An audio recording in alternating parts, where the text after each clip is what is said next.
Marcos capítulo de número 8.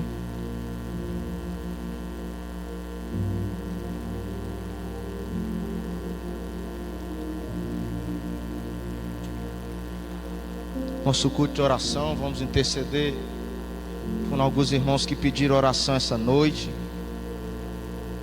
Tem alguns nomes anotados aqui para nós entrarmos em guerra, em oração essa noite. Amém? Marcos capítulo de número 8. Vamos ler do versículo 10 até o versículo 13. Amém? Diz assim a palavra de Deus. E logo Jesus entrou no barco com seus discípulos e foi para a região de Dalmanuta. Então saíram ou foram os fariseus ao encontro de Jesus para discutir com ele. E pediram-lhe um sinal, um milagre do céu, para poderem colocar Jesus à prova. E Jesus, suspirando profundo em seu espírito, disse: porque esta geração pede um sinal a mim? Em verdade eu vos digo que não se dará nenhum sinal a essa geração. E deixando novamente, ou afastando-se deles, Jesus tornou a entrar no barco e foi para outra margem. Amém? Diga assim comigo: Jesus foi para outra margem. Glória a Deus. Nós vemos aqui no contexto que Jesus está em uma determinada região. Jesus já está exercendo o seu ministério na terra. Jesus está realizando aquilo pela qual ele foi enviado. A obra está sendo feita. Tudo pela qual Jesus foi um dia enviado ao Pai à terra para que ele viesse a realizar. Jesus dá início agora em seu ministério. No capítulo de número 6 de Marcos, nós sabemos que a narrativa diz que Jesus alimentou uma multidão, e diz que essa multidão era composta por 5.000 pessoas. Em Marcos 6 diz que para alimentar essas 5.000 pessoas, Jesus tem 5 pães e 2 peixes. Diz que Jesus levanta aos céus, dá graças e manda os discípulos servir a multidão, e diz que todos são saciados. Agora nós vemos do capítulo de número 8 que Jesus vai alimentar outra multidão de 4.000 pessoas com 7 pães que ele aparece. No capítulo 6 diz que ele alimenta 5.000 com 5 pães e 2 peixes. No capítulo 8 diz que ele alimenta agora 4.000 pessoas com 7 pães. Diz que por onde Jesus passava, multidões e multidões o acompanhavam, multidões o seguiam, multidões iam até Jesus onde ele estava, no intuito de receber dele, de ouvir a sua palavra, de receber um milagre, de receber uma libertação, uma cura, um toque. E nós vemos que as multidões o aplacam, o seguem. Para onde Jesus vai, as multidões também o seguem. No 6 diz que é 5.000 pessoas. No capítulo 8 diz que são 4.000 pessoas. Ou seja, é muita gente, é 9.000 pessoas em 2 ocorridos diferentes. Mas não importa se é 5.000 ou se é 4.000. O curioso é que todos aqueles que andam com Jesus, seja muito ou seja pouco, no momento do milagre, no momento da multiplicação, cada um que está ao seu lado, cada um recebe o seu pedaço de pão, cada um recebe o seu milagre, cada um recebe o que Jesus dá para cada um. Todos saem saciados, porque Jesus dá um milagre a cada um que está com ele. As multidões são saciadas, as multidões o seguem. E diz o versículo de número 10 que quando Jesus realiza o milagre, ele entra no barco com seus discípulos, e ele foi para uma região chamada Dalmanuta, uma região contrária, uma região oposta da qual ele vivia. Jesus vai para uma região alheia fazer milagre. Se quando Jesus chega em uma determinada região, o versículo 11 diz que por causa do milagre que Jesus fez, os fariseus se aproximam dele para questionar o milagre que Jesus havia feito. Os fariseus agora que estão observando Jesus ali fazer o milagre para 4.000 pessoas com 7 pães que aparecem, eles agora surgem ou vão até Jesus para criticar, ou para falar, ou para reclamar, para indagar por que Jesus fez o milagre. Isso remete muito a João capítulo de número 12. No 11 de João, quando Lázaro é ressuscitado, a Bíblia diz que ele sai da tumba. Jesus chama pelo seu nome e Lázaro sai para fora. Lázaro desperta, vem novamente ao mundo. E diz que Jesus o ressuscita. No capítulo de número 12, nos primeiros versículos, diz que Lázaro está sentado na mesa com Jesus, comendo em sua casa. Um homem que estava morto outrora, em alguns dias, em algumas horas, que estava sepultado, caído, agora está sentado na mesa com Jesus, comendo e celebrando, dando graças a Deus, porque Jesus lhe ressuscitou. Quando os versículos vão descendo de João capítulo de número 12, diz que os fariseus e os principais sacerdotes, eles agora estão tramando tirar a vida de Lázaro, porque o milagre que Jesus fez na vida daquele homem que estava morto não agrada ao coração dos fariseus.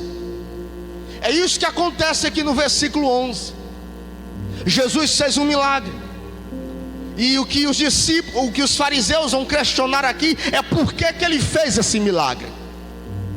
Parece a mesma história de Atos 3, quando aquele de coxa está na porta formosa ali, e Pedro e João estão entrando ali no templo na hora nona, para orar a Deus, para adorar a Deus no templo. O coxo pede uma esmola, Pedro olha para ele e diz: eu não tenho ouro, não tenho prata, mas eu tenho Jesus na minha vida, em nome de Jesus Cristo Nazareno, levanta e anda.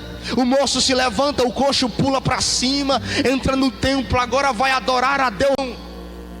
E depois nós vemos que os fariseus também vão questionar o coxo por que ele foi curado.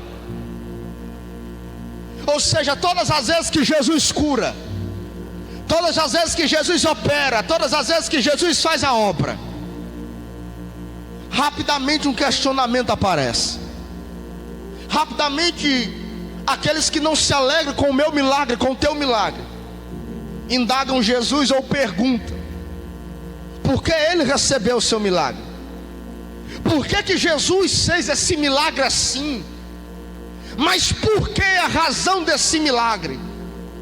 Você lembra de João capítulo de número 5? Jesus está entrando agora para a festa dos judeus. Ele vai pela porta das ovelhas e diz que tem um coxo no tanque chamado Betesda, há 38 anos que ele está ali mendigando à beira do tanque, esperando o movimento das águas. Jesus se aproxima e diz: tu quer ser curado, moço? E ele diz: eu não tenho ninguém. Jesus disse: você tem alguém. Você quer ser curado? Pega a tua maca, levanta e anda e vai. O moço é curado. Diz que ele sai de Betesda, ele sai agora ali do tanque, agora vai para o templo. E diz que quando os fariseus encontram o homem no templo, agora adorando a Deus com a maca, adorando a Deus agora com a cama, carregando a cama, porque Jesus mandou: pega a tua cama e vai. Ele está com a cama. Diz que agora ele é perguntado, questionado: por que tu foi curado? Por que tu está aqui no templo? Nós te conhecemos, nós sabemos quem tu és o paralítico, tu és aquele que já fez morada em Betesda. O teu lugar é em Betesda, o teu lugar não é do templo. Tu há 38 anos está em Betesda, tu tem moradia fixa em Betesda, o teu lugar não é aqui no templo. E o paralítico, ex-paralítico, agora que carrega a maca, olha para os fariseus e diz: não, aquele que me mandou sair do tanque, levantar e andar, ele me mandou carregar a maca. Um questionamento aparece. Em João capítulo de número 9 diz que Jesus está passando, ia para Jerusalém, e avista um cego de nascença, e diz que os seus discípulos o questionam, dizendo: Senhor, porque esse nascesse cego? Foi ele, foi os pais dele que pecaram para que esse nascesse assim? E Jesus diz: não, ele nasceu assim, não foi porque ninguém pecou, mas para que se manifeste nele as obras de Deus. Jesus faz sua saliva, ele faz lodo, aplica nos olhos do cego e diz: vai se lavar no tanque de Siloé. O cego vai se lavar, quando ele se lava, ele vai cego, depois volta vendo. O ex-cego agora vai para o templo adorar a Deus, porque quem recebe o milagre de Deus e sabe que é Jesus que fez em nós, ele vai para a casa de Deus, porque a casa de Deus, onde nós sabemos que nós somos gratos a Deus por tudo que ele já fez em nossa vida.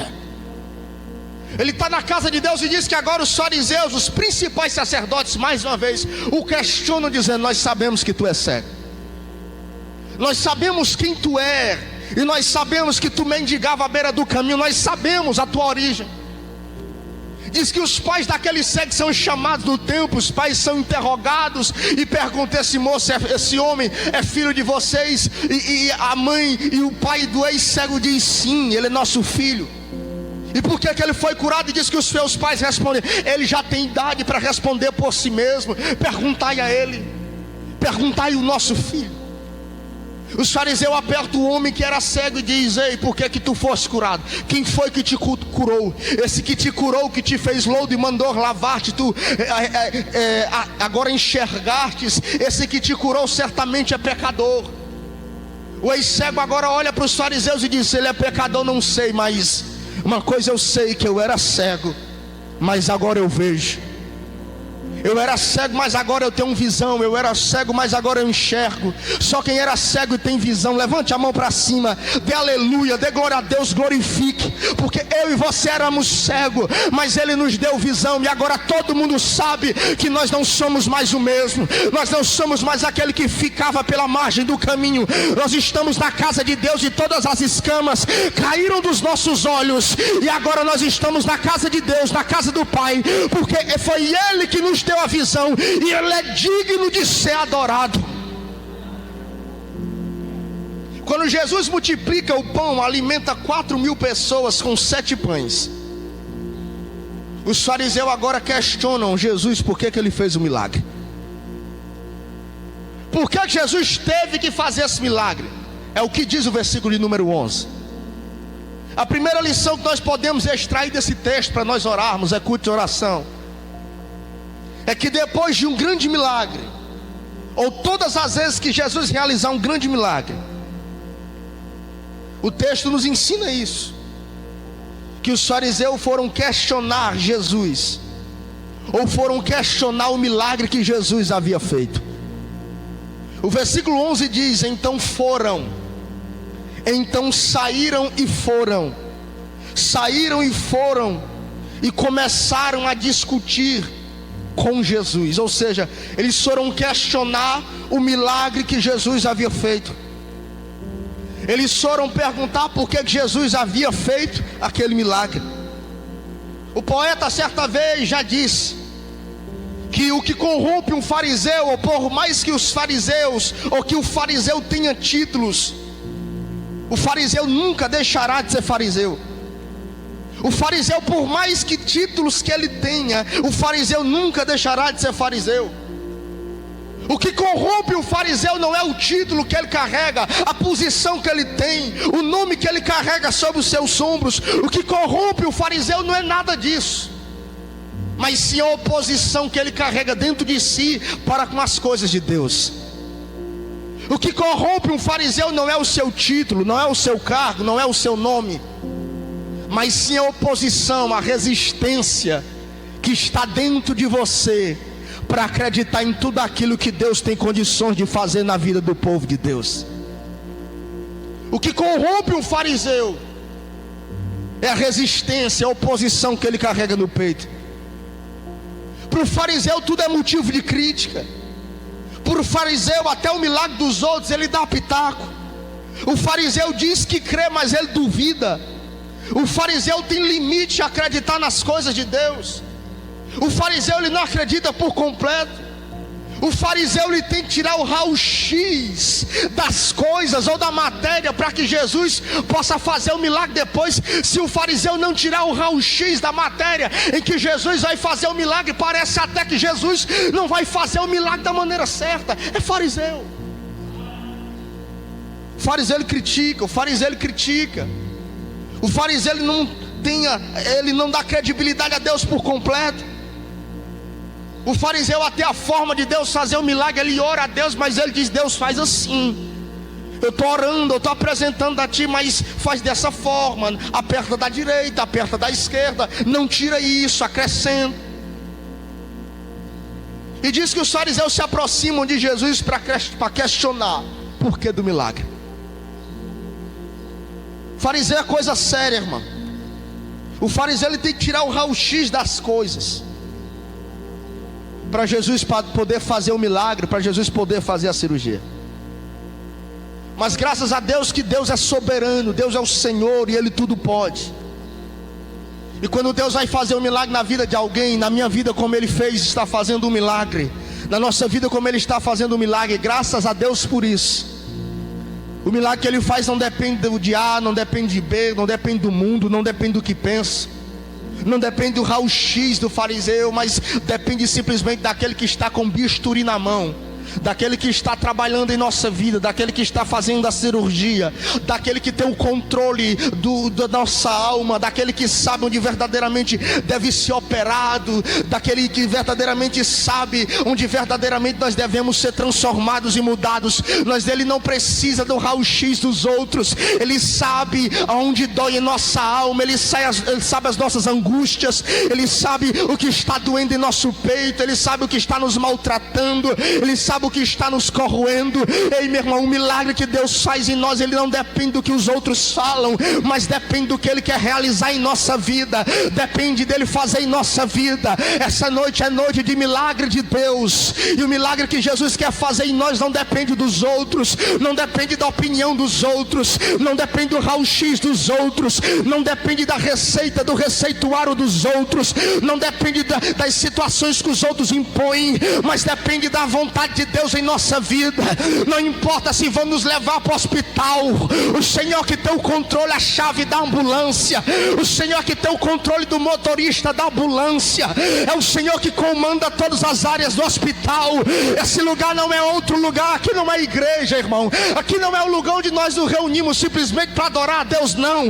Aqui é o hospital de Deus, é onde nós somos operados, é onde Ele faz cirurgia em nós, é onde Ele faz a cura no homem, é onde Ele sara a família, é onde Ele visita o pecador ferido. Essa noite é noite de cura, essa noite é noite de milagre, essa noite é noite de cirurgia. Só quem toma posse dessa palavra, levanta a mão para cima, abre a boca e glorifique, exalta o nome daquele que está preparando para trabalhar em tua vida. Os fariseus se aproximam e perguntam: por que desse milagre? Os fariseus se aproximam e vão questionar Jesus por causa do milagre. Jesus já tem feito milagre com pão, Jesus já tem feito milagre com peixe, 5.000 em um dia, 4.000 pessoas em outro dia, e diz que é muita gente. Os discípulos olham e dizem: Senhor, despede o povo porque é muita gente. Jesus diz: não, manda eles sentar porque eles vão comer, eles vão receber de mim o que eles precisam. Manda eles sentar e esperar que vocês vão dar pão para eles.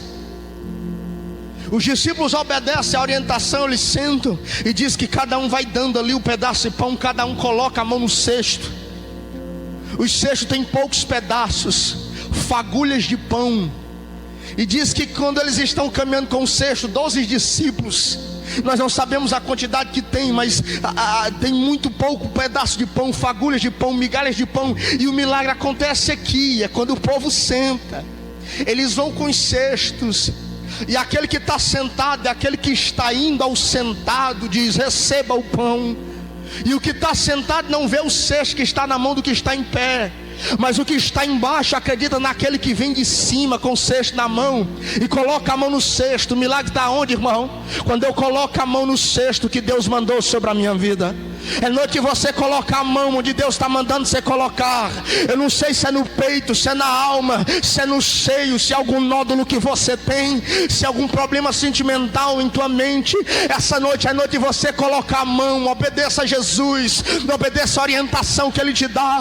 Essa noite não é só noite de Deus que o Senhor coloca a mão, é noite de você colocar a mão também e dizer: Senhor, eu creio, Senhor, eu recebo, Senhor, eu creio que eu vou alcançar com minha mão que o Senhor me dá. acreditar. Eu creio que eu vou colocar a minha mão e receber, tocar no milagre que eu tanto preciso. Faz assim com a mão para cima, faz assim com a mão para cima, pelos olhos da fé.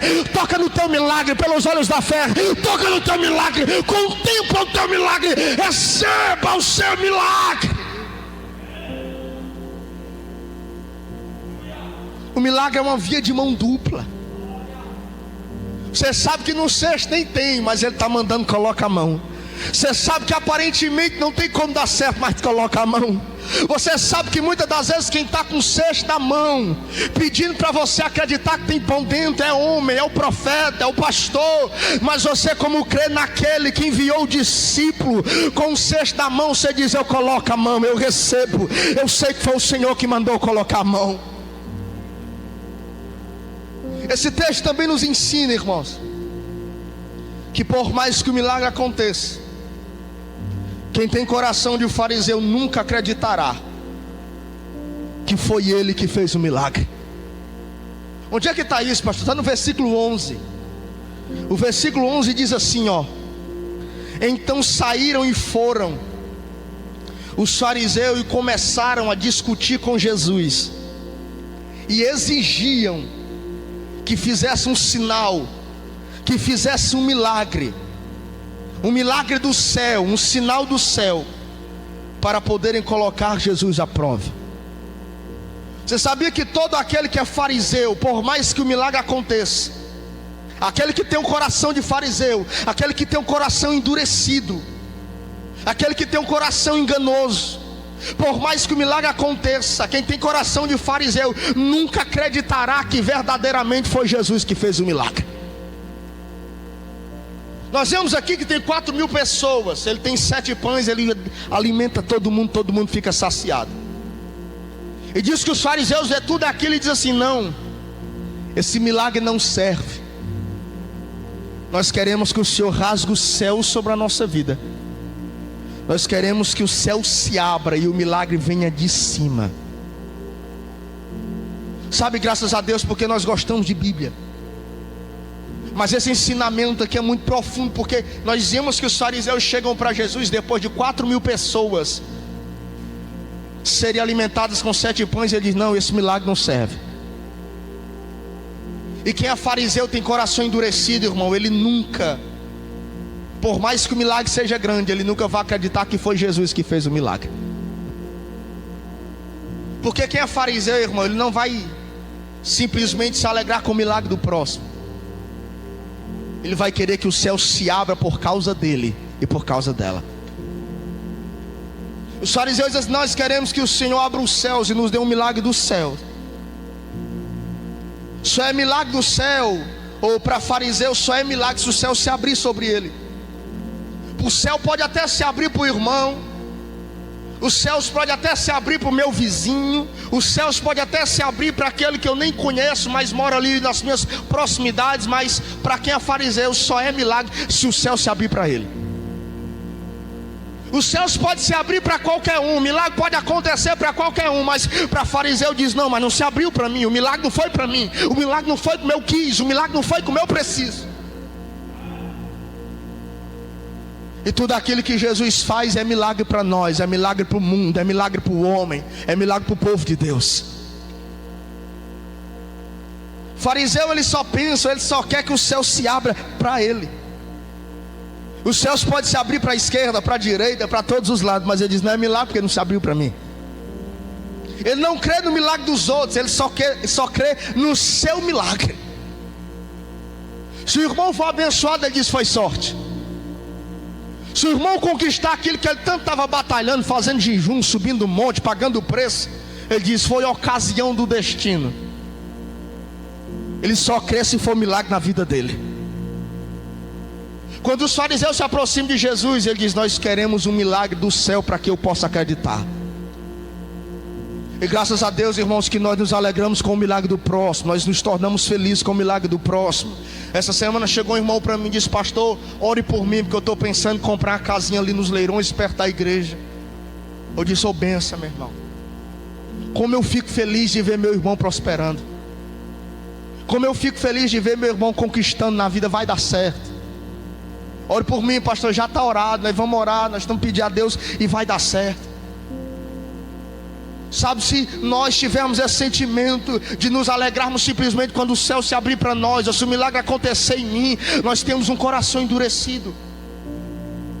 Nós ainda não somos discípulos de Cristo, nós somos fariseus.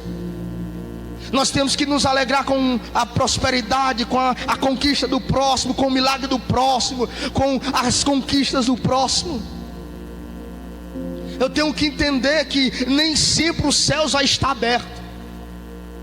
Eu, como discípulo de Cristo, servo de Deus, eu tenho que guardar isso na minha cabeça, que nem sempre o milagre vai estar aberto, o céu já está aberto sobre a minha cabeça, que nem sempre o céu já está escancarado sobre a minha necessidade, sobre a minha vontade. Mas eu tenho que lembrar que na morte da cruz, o céu se abriu, a sala do trono foi aberta, o véu se rasgou e agora nós temos acesso a sala do trono, a presença de Deus, a morada do Altíssimo, a presença do Espírito Santo. Muitas das vezes os céus não vai estar aberto a meu favor, muitas das vezes os céus não vai se abrir a favor da minha necessidade, mas o véu do templo foi rasgado. Eu tenho acesso à presença de Deus, eu tenho acesso à sala do trono. E quando os céus não estiver aberto, meu irmão, você terá a porta do seu coração aberta, e ela tem que estar aberta para que o Espírito Santo entre e faça você entender que o milagre já aconteceu, e não vai acontecer no meu tempo, mas vai acontecer no tempo favorável do Senhor para a nossa vida.